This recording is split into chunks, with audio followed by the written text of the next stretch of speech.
राधा वल्लभ श्री हरिवंश आज हमारे श्रीमद् भागवत का 112वां पाठ है, जिसमें कि भवाटवी का स्पष्टीकरण। श्री सुखदेव जी कहते हैं, राजन, देहाभिमानी जीवों के द्वारा सत्वादी गुणों के भेद से शुभ, अशुभ और मिश्र तीन प्रकार के कर्म होते रहते हैं।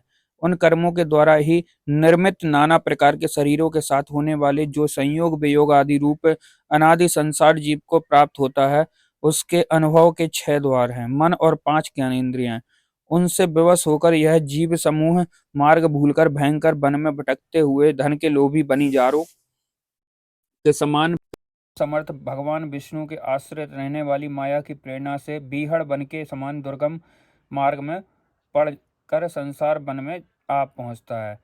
यह वन शमशान के समान अत्यंत अशुभ है। इसमें भटकते हुए उसे अपने शरीर के किए हुए कर्मों का फल भोगना पड़ता है। यहाँ अनेकों विघ्नों के कारण उसे अपने व्यापार में सफलता भी नहीं मिलती, तो भी यह उसके आश्रम को शांत करने वाले श्री हरि एवं गुरुदेव के चरणारविंद मकरंद मधु के रसिक भक्त भ्रमरों के मार्ग का अनुसरण नहीं करता। इस संसार वन में मन सहित 6 इंद्रियां ही अपने कर्मों की दृष्टि से डाकुओं के समान हैं। पुरुष बहुत सा कष्ट उठाकर जो धन कमाता है, उसका उपयोग धर्म में होना चाहिए। वही धर्म यदि साक्षात भगवान परम पुरुष की आराधना के रूप में होता है, तो उसे परलोक में निश्रेयस का हेतु बतलाया गया है। किंतु जिस मनुष्य का बुद्धि रूप सारथी विवेकहीन होता है और मन बस में नहीं होता, उसके उस धर्म उपयोगी धन को ये मन सहित 6 इंद्रियां देखना, स्पर्श करना, सुनना, स्वाद लेना, सूंघना, संकल्प विकल्प करना और निश्चय करना, इन वृत्तियों के द्वारा गृहस्थोचित विषय भोगों में फंसाकर उसी प्रकार लूट लेती हैं, जिस प्रकार बेईमान मुखियों का अनुगमन करने वाले एवं असावधान बंजारों के दल का धन चोर डाकू लूट ले जाते हैं। ये ही नहीं, उस संसार वन में रहने वाले उसके कुटुंबी भी, जो नाम से तो स्त्री पुत्रादि कहे जाते हैं, किंतु कर्म जिनके साक्षात भेड़ियां और गीदड़ों के समान होते हैं, उस अर्थ लोलुप कुटुंबी के धन को उसकी इच्छा न रहने पर भी उसके देखते देखते इस प्रकार छीन ले जाते हैं, जैसे भेड़ियां गडरियों के सुरक्षित भेड़ों को उठा ले जाते हैं। जिस प्रकार यदि किसी खेत के बीजों का अग्नि द्वारा जला न दिया गया हो, तो प्रतिवर्ष जीतने पर भी खेती का समय आने पर वह फिर झाड़ झंझाड़ लटा और तृष्ण आदि के गहन हो जाता है, उसी प्रकार यह गृहस्थाश्रम भी कर्म भूमि में है। इसमें भी कर्मों का सर्वदा उच्छेद कभी नहीं होता, क्योंकि यह घर कामनाओं के पिटारी है। उस गृहस्थाश्रम में आसक्त हुए व्यक्ति के धनरूप बाहरी प्राणों को डांस और मच्छरों के समान नीच पुरुषों के तथा टिड्डी, पक्षी, चोर और चूहे आदि से क्षति पहुंचती रहती है। कभी इस मार्ग में भटकते भटकते यह अविज्ञा, कामना और कर्मों से कलुषित हुए अपनी चित्त से दृष्टि दोष के कारण इस मृत्यु लोक में, जो गंधर्व नगर के समान असत है, सत्य समझने लगता है। फिर खान पान और स्त्री प्रसंग आदि व्यसनों में फंसकर मृग तृष्णा के समान मिथ्या विषयों की ओर दौड़ने लगता है। कभी बुद्धि के रजोगुण से प्रभावित होने पर सारे अनर्थों की जड़ अग्नि के मल रूप सोने को ही सुख का साधन समझकर उसे पाने के लिए लायलित हो इस प्रकार दौड़ धूप करने लगता है। जैसे वन में जोड़े से ठिठुरता हुआ पुरुष अपनी अग्नि के लिए व्याकुल होकर उन्मुख पिशाच की अगियां बेताल की ओर उसे आग समझकर दौड़े, कभी इस शरीर को जीवित रखने वाले घर, अन्न, जल और धन आदि में अभिनिवेश इसके इस संसारण में इधर उधर दौड़ धूप करता रहता है। कभी बवंडर के समान आंखों में धूल झोंक देने वाली स्त्री गोद में बिठा लेती है, तो तत्काल रागांध सा होकर सत्पुरुषों की मर्यादा का भी विचार नहीं करता। उस समय नेत्रों में रजोगुण की धूल भर जाने से बुद्धि ऐसी मलिन हो जाती है कि अपने कर्मों के साक्षी दिशाओं के देवताओं को भी बुला देता है। कभी अपने आप ही एकाध बार विषयों का मिथ्यात्व जान लेने पर भी अनादिकाल से देह में आत्मबुद्धि रहने से विवेक बुद्धि नष्ट हो जाने के कारण उन मरुमरी चिकातुल्य विषयों की और ही फिर दौड़ने लगता है। कभी प्रत्यक्ष शब्द करने वाले उल्लू के समान शत्रुओं की और परोक्ष रूप से बोलने वाले झिंगरों के समान राजा की अति कठोर एवं दिल दहला देने वाली डरावनी डांट डपट के इसके कान और मन को बड़ी व्याधा होती है। पुण्य पूर्व पुण्य क्षीण हो जाने पर यह जीवित ही मुर्दे के समान हो जाता है, और जो कारस्कर और काकटुंड आदि जहरीले फलों वाले पाप वृक्षों इसी प्रकार की दूषित लताओं और विषैले कुओं के समान है, तथा जिनका धन इस लोक और परलोक के दोनों के ही काम में नहीं आता, और जो जीते हुए मुर्दे के समान है। उन कृपण पुरुषों का आश्रय लेता है। कभी असत पुरुषों के संग से बुद्धि बिगड़ जाने के कारण सूखी नदी में गिरकर दुखी होने के समान इस लोक और परलोक में दुख देने वाले पाखंड में फंस जाता है। जब दूसरों को सताने से उसे अन्न भी नहीं मिलता, तब वह अपने सगे पिता पुत्रों को तथा अथवा पिता या पुत्र आदि का एक भी तिनका भी जिनके पास देखता है, उनको फाड़ खाने के लिए तैयार हो जाता है। कभी दावानल के समान प्रिय विषयों से शून्य एवं परिणाम में दुखमय घर में पहुंचता है, तो वहां इष्टजनों के वियोग आदि से उसके शोक की आग भड़क उठती है। उससे संतप्त होकर वह बहुत ही खिन्न होने लगता है। कभी काल के समान भयंकर राजकुल रूप राक्षस इसके परम प्रिय धन रूप प्राणों का हर लेता है, तो यह मरे हुए के समान निर्जीव हो जाता है। कभी मनोरथ के पदार्थों के समान अत्यंत असंत पिता पितामह आदि संबंधों को सत्य समझकर उसके सहवास से स्वप्न के समान क्षणिक सुख का अनुभव करता है। गृहस्थाश्रम के लिए जिस कर्म विधि का महान विस्तार किया गया है, उसका अनुष्ठान किसी पर्वत की कड़ी चढ़ाई के समान ही है। लोगों को उस ओर प्रवृत्त देखकर उनकी देखा देखी जब यह भी उसे पूरा करने का प्रयत्न करता है, तब तरह तरह की कठिनाइयों से क्लेशित होकर कांटे और कंकड़ों से भी भरी भूमि में पहुंचे हुए व्यक्ति के समान दुखी हो जाता है। कभी पेट की असहज ज्वाला से अधीर होकर अपने कुटुंब पर भी बिगड़ने लगता है। फिर जब निद्रा रूप अजगर के चंगुल में फंस जाता है, तब अज्ञान रूप घोर अंधकार में डूबकर उसनो सूने वन में फेंके हुए मुर्दे के समान सोया पड़ा रहता है। उस समय इसे किसी बात की सुधि नहीं रहती। कभी दुर्जन रूप काटने वाले जीव इतना काटते तिरस्कार करते हैं, और इसके गर्भ रूप दांत जिनसे यह दूसरों को काटता था फिर टूट जाते हैं। तब उसे अशांति के कारण नींद भी नहीं आती, तथा मर्म वेदना के समान क्षण क्षण में विवेक शक्ति क्षीण होते रहने से अंत में अंधे की भांति यह नरक रूप अंधेरे कुएं में जा गिरता है। कभी विषय सुख रूप मधु कणों को ढूंढते ढूंढते जब यह लुक छिपकर पर स्त्री या पर धन को उड़ाना चाहता है, तब उनके स्वामी या राजा के हाथ से मारा जाकर ऐसे नरक में जा गिरता है जिसका ओर छोर नहीं है। इसी से ऐसा कहते हैं कि प्रवृत्ति मार्ग में रहकर किए हुए लौकिक और वैदिक दोनों ही प्रकार के कर्म जीव को संसार की ही प्राप्ति कराने वाले हैं।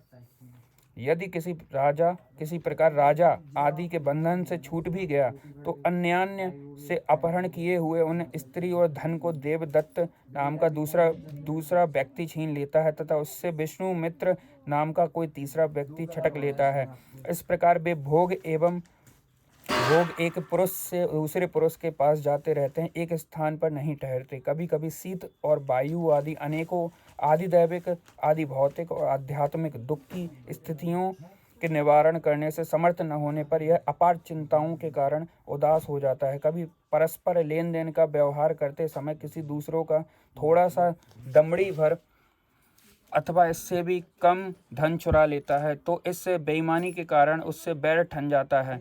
राजन, इस मार्ग में पूर्वोक्त विघ्नों के अतिरिक्त सुख दुख राग द्वेष भय अभिमान प्रमाद उन्माद सुख मोह लोभ मात्सर्य ईर्षा अपमान छुपा पिपासा आदि व्याधि जन्म जरा मृत्यु आदि और भी अनेकों विघ्न हैं।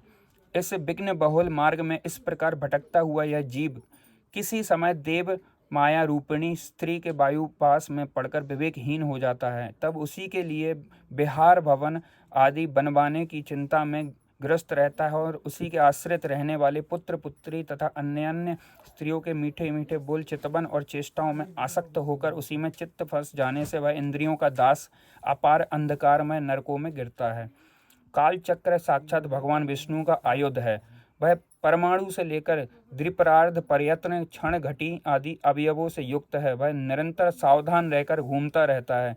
जल्दी जल्दी बदलने वाली बाल्य यौवन आदि अवस्थाएं ही उसका वेग है। उसके द्वारा वह ब्रह्म से लेकर क्षुद्राति क्षुद्र तृण प्रयत्न सभी भूतों का निरंतर संहार करता रहता है। कोई भी उसकी गति में बाधा नहीं डाल सकता। उससे भय मानकर भी जिसका यह कालचक्र निज आयुध है, उस उन साक्षात भगवान यज्ञ पुरुष की आराधना छोड़कर यह मंदमती मनुष्य पाखंडियों के चक्कर में पड़कर उनके कंक, गिद्ध, बगुला और बटेरे के समान आर्य शास्त्र बहिष्कृत देवताओं का आश्रय लेता है, जिनका केवल वेद बाह्य अप्रामाणिक आगमनों में उल्लेख किया गया है। ये पाखंडी तो स्वयं ही धोखे में है।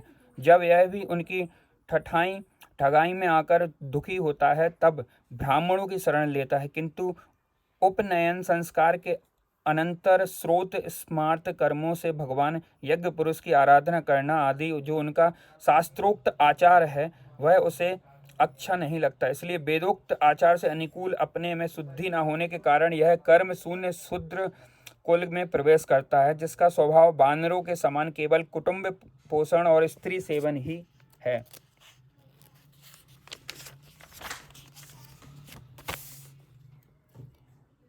वहाँ बिना रोक टोक स्वच्छंद विहार करने से इसकी बुद्धि अत्यंत दीन हो जाती है और एक दूसरे का मुख देखना आदि विषय भोगों में फंसकर इसे अपने मृत्यु काल का भी स्मरण नहीं होता। वृक्षों के समान जिनका लौकिक सुख ही फल है, उन घरों में ही सुख मानकर बानरों की भांति स्त्री पुत्र आदि में आसक्त होकर यह अपना सारा समय मैथुन आदि विषय भोगों में ही बिता देता है। इस प्रकार प्रवृत्ति मार्ग में पड़कर सुख दुख भोगता हुआ यह जीव रोग रूपी गिरी गुहा में फंसकर उसमें रहने वाले मृत्यु रूप हाथी से डरता रहता है। कभी कभी शीत, वायु आदि अनेक प्रकार के आदिदैविक, आदि भौतिक और आध्यात्मिक दुखों की निवृत्ति करने से जब असफल हो जाता है तब उस समय अपार विषयों की चिंता से यह खिन्न हो जाता है।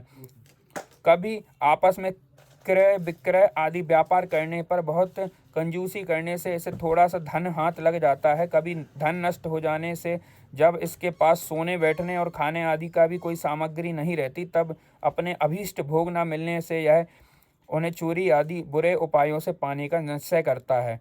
इससे इसे जहाँ तहाँ हाथ से बहुत अपमानित होना पड़ता है। इस प्रकार धन की आसक्ति से परस्पर बैर भाव बढ़ जाने पर भी यह अपनी पूर्व वासनाओं से विवश होकर आपस में विवाह आदि संबंध करता और छोड़ता रहता है। इस संसार मार्ग में चलने वाला यह जीव अनेक प्रकार के क्लेश और विघ्न बाधाओं से बाधित होने पर भी मार्ग में जिस पर जहाँ आपत्ति आ जाती है अथवा जो कोई मर जाता है उसे जहाँ का तहाँ छोड़ देता है तथा नए जन्मे हुए को साथ लगाता है।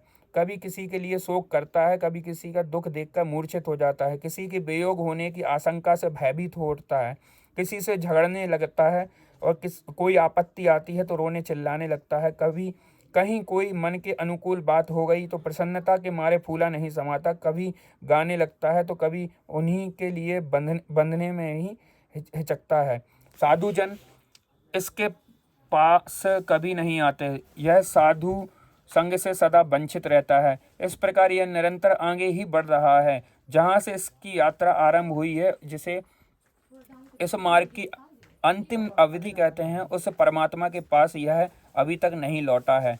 परमात्मा तक तो योग शास्त्र की भी गति नहीं है। जिन्होंने इस प्रकार दंड शासन का त्याग कर दिया है वे निवृत्ति परायण संयमात्मा मुनिजन ही उसे प्राप्त कर पाते हैं। जो दिग्गजों को जीतने वाले और बड़े बड़े यज्ञों का अनुष्ठान करने वाले राजर्षि हैं, उनकी भी वहां तक गति नहीं है। जो संग्राम भूमि में शत्रुओं का सामना करके केवल प्राण परित्याग ही करते हैं तथा जिसमें यह मेरी है ऐसा अभिमान करके बैर ठाना था, उस पृथ्वी में ही अपना शरीर छोड़कर स्वयं परलोक को चले जाते हैं। इस संसार से वे भी पार नहीं होते। अपने पुण्य कर्म रूप लता का आश्रय लेकर यदि किसी प्रकार यह जीव इन आपत्तियों से अथवा नरक से छुटकारा पा भी जाता है तो भी इसी प्रकार संसार मार्ग में भटकता हुआ इन जन समुदाय में मिल जाता है।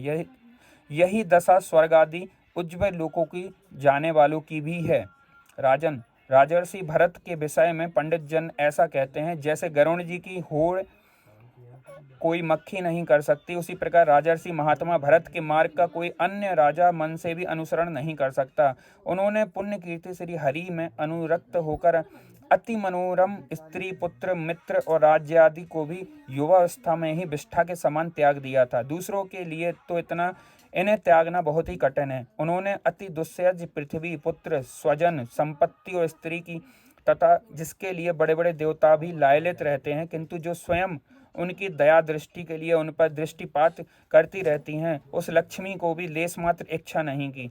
यह सब उनके लिए उचित ही था, क्योंकि जिन महानुभावों का चित्त भगवान मधुसूदन के सेवा में अनुरक्त हो गया है, उनकी दृष्टि में मोक्ष पद भी अत्यंत तुच्छ है।